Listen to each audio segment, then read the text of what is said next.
नमस्कार दोस्तों, आपका स्वागत है आज की ताजा और महत्वपूर्ण खबरों में। दोस्तों आपसे निवेदन है, कृपया वीडियो को लाइक कर अपने दोस्तों के साथ शेयर करें, साथ ही चैनल को सब्सक्राइब कर बेल आइकन भी दबाएं। वही पहली बड़ी खबर, एटीएम से फैल रहा है कोरोना वायरस, अब पैसे निकालते वक्त बरतें सावधानी। जी आपको बता दें कि कोरोना वायरस महामारी को लेकर एक बड़ा मामला सामने आया है। गुजरात के बड़ोदरा में 3 जवान कोरोना संक्रमित हो गए हैं। जवानों का कोरोना टेस्ट पॉजिटिव पाया गया है। शुरुआती जांच के मुताबिक एक एटीएम को इन जवानों ने यूज किया था। एक ही दिन में तीनों जवानों ने यहां से ही पैसे निकाले थे। ऐसी आशंका है कि तीनों जवान एटीएम की वजह से ही संक्रमित हुए हैं। जवानों के संपर्क में आए 28 करीबी लोगों को टेस्ट रिपोर्ट सामने आने के बाद क्वारंटाइन कर दिया गया है। आपको बता दें, इसे देखते हुए इंडियन बैंक एसोसिएशन ने हाल ही में गाइडलाइंस जारी की है, जिनकी मदद से बैंक कर्मचारी और खाताधारक इस तेजी से संक्रमित होने वाली बीमारी से सुरक्षित रह सकते हैं। वहीं अगली बड़ी खबर, दिल्ली में लॉकडाउन की उड़ी धज्जियां, रमजान शुरू होते ही खरीदारी करने उमड़ी भीड़। जी आपको बता दें कि केंद्र और राज्य सरकार की तमाम कोशिशों के बाद भी देश की राजधानी दिल्ली में कोरोना के मरीजों की संख्या बढ़ती जा रही है। अब तक यहाँ पर 2350 से ज्यादा पॉजिटिव केस सामने आ चुके हैं। दिल्ली के रेड जोन वाले इलाकों में सख्ती बढ़ाई जा रही है। इसके बावजूद लोगों पर इसका खास असर पड़ता नजर नहीं आ रहा है। शुक्रवार को रमजान की खरीदारी के लिए दिल्ली के चांदनी चौक इलाके में लोगों की भीड़ उमड़ी। इस दौरान लोगों ने सोशल डिस्टेंसिंग की जमकर धज्जियां उड़ाई। ऐसे ही हालात रहे तो आने वाले वक्त में दिल्ली की स्थिति और बदतर हो जाएगी। वहीं अगली बड़ी खबर, बीएसपी प्रमुख मायावती की अपील, घर में करें रमजान की इबादत, लॉकडाउन ना तोड़ें। जी आपको बता दें कि बहुजन समाज पार्टी बीएसपी की राष्ट्रीय अध्यक्ष मायावती ने मुस्लिम समुदाय के लोगों को रमजान शुरू होने की शुभकामनाएं देते हुए उनसे घरों में रहकर इबादत करने और लॉकडाउन नियमों को सख्ती से पालन करने का आग्रह किया है। मायावती ने ट्वीट कर आगे कहा है कि वैसे तो नमाज, इफ्तार, तरावीह आदि मिलजुल कर करने का अमल है, लेकिन कोरोना प्रकोप का तकाजा है कि इबादतें घर में रहकर ही की जाएं व लॉकडाउन नियमों का सख्ती से पालन किया जाए, ताकि आप व आपके पड़ोसी दोनों ही कोरोना से महफूज रहें। व्यापक देश और जनहित में यही कहना है। वहीं अगली बड़ी खबर, कोरोना संकट के बीच भारत पर मर रहा है चक्रवाती तूफान का खतरा, जानिए कब कहां देगा दस्तक। जी आपको बता दें कि पूरा भारत इस वक्त कोरोना संकट से जंग लड़ रहा है, तो वहीं इसी बीच देश पर चक्रवाती तूफान का खतरा मंडरा रहा है। स्काईमेट वेदर के मुताबिक ये तूफान मई महीने में देश में दस्तक दे सकता है। बंगाल की खाड़ी से उठने वाला तूफान उड़ीसा और उसके आसपास के राज्यों के लिए मुसीबत बन सकता है। आशंका जताई जा रही है कि ये चक्रवाती तूफान 1 मई से 3 मई के बीच आ सकता है। ऐसा माना जाता है कि साल में 2 बार ऐसा होता है जब चक्रवाती तूफान आने की आशंका होती है। वहीं अगली बड़ी खबर, सीएम योगी आदित्यनाथ का ऐलान, फंसे यूपी के मजदूरों को शीघ्र लाएंगे वापस। जी आपको बता दें कि कोरोना वायरस के संक्रमण के कारण लॉकडाउन में दूसरे राज्यों में फंसे उत्तर प्रदेश के मजदूरों के साथ अन्य लोगों को भी प्रदेश सरकार वापस लाएगी। सीएम योगी आदित्यनाथ ने अपने सरकारी आवास पर कोर टीम 11 के साथ बैठक में इनको लाने की योजना को अंतिम रूप दिया।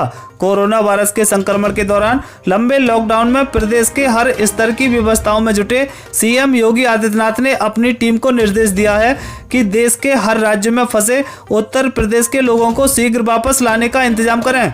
दूसरे राज्यों से मजदूरों के साथ ही फंसे अन्य सभी लोगों को वापस लाएं।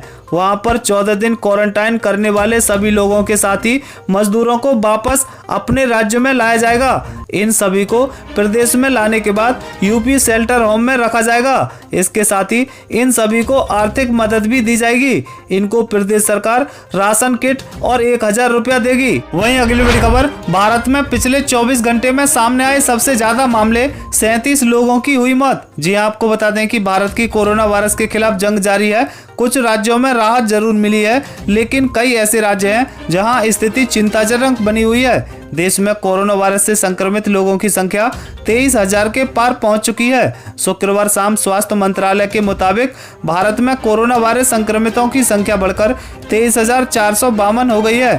पिछले 24 घंटों में कोरोना के 1752 नए मामले सामने आए हैं और 37 लोगों की मौत हुई है। वहीं देश में कोरोना से अब तक 723 लोगों की मौत हो चुकी है। हालांकि राहत की बात यह है कि 4814 मरीज इस बीमारी से ठीक हो चुके हैं। वहीं अगली बड़ी खबर, लॉकडाउन के बाद चलेंगी स्पेशल ट्रेनें, देना पड़ सकता है अधिक किराया, रेलवे कर रही है तैयारी। जी आपको बता दें कि लॉकडाउन का दूसरा फेज खत्म होने में बस अब कुछ दिन और बचे हैं। लॉकडाउन के कारण ट्रेन, विमान, सार्वजनिक परिवहन के सभी साधन बंद कर दिए गए हैं।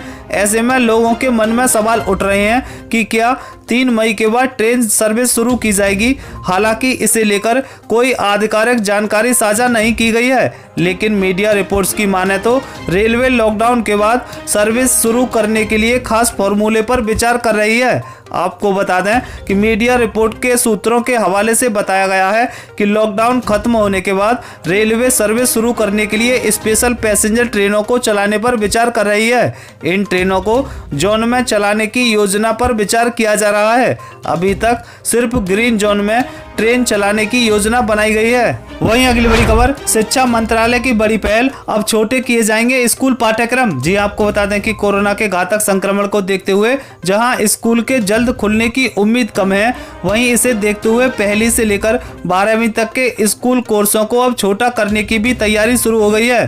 फिलहाल इसका जिम्मा NCERT को सौंपा गया है, जिसने इसे लेकर तैयारी शुरू कर दी है। वहीं घर बैठे बच्चों की ऑनलाइन पढ़ाई को और ज़्यादा प्रमोट करने और सभी बच्चों तक पहुंचाने की कोशिश भी तेज की जा रही है। वहीं अगली बड़ी खबर, मध्य प्रदेश के अन्य राज्यों में फंसे मजदूरों को वापस लाएगी शिवराज सरकार। जी आपको बता दें कि मुख्यमंत्री शिवराज सिंह चौहान ने कहा है कि लॉकडाउन के कारण अन्य राज्यों में फंसे मध्य प्रदेश के मजदूरों को सरकार मध्य प्रदेश वापस लाएगी। इसके लिए आवश्यक कार्रवाई की जाएगी। अन्य राज्यों से मजदूर प्रदेश वापस लाने के लिए चौहान ने उत्तर प्रदेश, राजस्थान, गुजरात एवं महाराष्ट्र के मुख्यमंत्रियों से चर्चा की है। उन्होंने अपने राज्य की ओर से पूर्ण सहयोग का आश्वासन दिया है। अन्य प्रदेशों में फंसे व्यक्तियों को लाने के लिए उनके परिवारजनों को मध्य प्रदेश ले जाने की अनुमति दी जाएगी। इसी के साथ मध्य प्रदेश में अन्य राज्यों के फंसे हुए मजदूरों को भी उनके प्रदेशों में जाने की अनुमति प्रदान की जाएगी। वहीं अगली बड़ी खबर, स्वास्थ्य मंत्रालय ने कहा कोरोना महामारी के दौरान भी हो टीबी की जांच, ना रुके इलाज। जी आपको बता दें कि केंद्रीय स्वास्थ्य मंत्रालय ने सभी राज्यों और केंद्र शासित प्रदेशों को निर्देश दिया है कि कोरोना वायरस महामारी के बावजूद राष्ट्रीय टीबी उन्मूलन कार्यक्रम के तहत तपेदिक के रोगियों की जांच और उपचार में कोई रुकावट न आए। उन्हें कार्यक्रम के तहत दी गई सारी सुविधाएं मिलनी चाहिए। स्वास्थ्य मंत्रालय के बयान के अनुसार सभी सरकारी और निजी स्वास्थ्य केंद्रों पर तपेदिक टीबी के सभी रोगियों को 1 महीने की दवा दिए जाने का निर्देश है। वहीं अगली बड़ी खबर, बीजेपी का राहुल पर पलटवार, कहा देश कोरोना से लड़ रहा है, कांग्रेस केंद्र से लड़ रही है। जी आपको बता दें कि कोरोना संकट के बीच कांग्रेस सांसद राहुल गांधी लगातार कोरोना के खिलाफ मोदी सरकार के तौर तरीकों पर सवाल उठा रहे हैं। उन्होंने लॉकडाउन, प्रवासी मजदूरों को हो रही समस्याओं और केंद्रीय मंत्रियों और पेंशनरों के महंगाई भत्ते को रोके जाने के सरकार के फैसले का विरोध किया है। बीजेपी ने राहुल गांधी के आरोपों पर पलटवार करते हुए कहा है कि जब पूरा देश कोरोना के खिलाफ युद्ध लड़ रहा है तो कांग्रेस केवल केंद्र सरकार के खिलाफ लड़ रही है। राहुल गांधी तथा उनके गैंग को छोड़कर कोई भी इसका विरोध नहीं कर रहा है। वहीं अगली बड़ी खबर, देश में आज से रमजान की शुरुआत, पीएम नरेंद्र मोदी ने दी मुबारकबाद। जी आपको बता दें कि दिल्ली समेत पूरे देश में रमजान का मुकद्दस महीना शनिवार से शुरू होगा।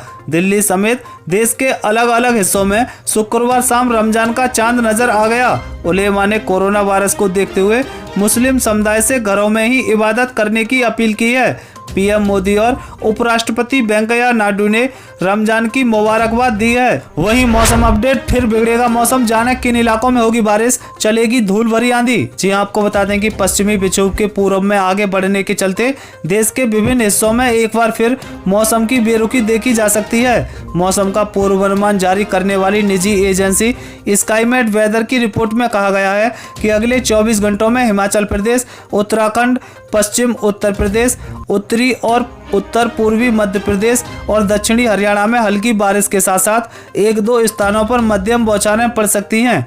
यही नहीं, उत्तरी और पश्चिमी राजस्थान के कुछ हिस्सों में धूल भरी आंधी के साथ हल्की बारिश की भी संभावना है। मौसम वैज्ञानिक के अनुसार अगले 24 घंटों के दौरान गंगेय पश्चिम बंगाल, उत्तरी उड़ीसा, मणिपुर, मिजोरम और त्रिपुरम के कुछ हिस्सों में बारिश हो सकती है। शेष पूर्वांचल भारत में हल्की से माध्यम बारिश दर्ज की जा सकती है। स्काईमेट वेदर की रिपोर्ट के मुताबिक उत्तर प्रदेश, हिमालयी, पश्चिम बंगाल, सिक्किम, छत्तीसगढ़, तेलंगाना, केरल, दक्षिण आंतरिक और दक्षिण तटीय, कर्नाटक तटीय, आंध्र प्रदेश एवं आंतरिक तमिलनाडु के कुछ हिस्सों में भी हल्की से मध्यम बारिश हो सकती है। मौसम विज्ञान के स्थानीय केंद्र की माने तो यूपी में पूर्वांचल क्षेत्र में भी बादलों की सक्रियता बनी रहेगी। ये थी अब तक की बेहद महत्वपूर्ण खबरें। दोस्तों, वीडियो को लाइक कर अपने दोस्तों के साथ शेयर करें, साथ ही चैनल को सब्सक्राइब कर बेल आइकॉन भी दबाएं। वहीं जल्द मिलते हैं अगली अपडेट के साथ। तब तक के लिए जय हिंद, जय भारत।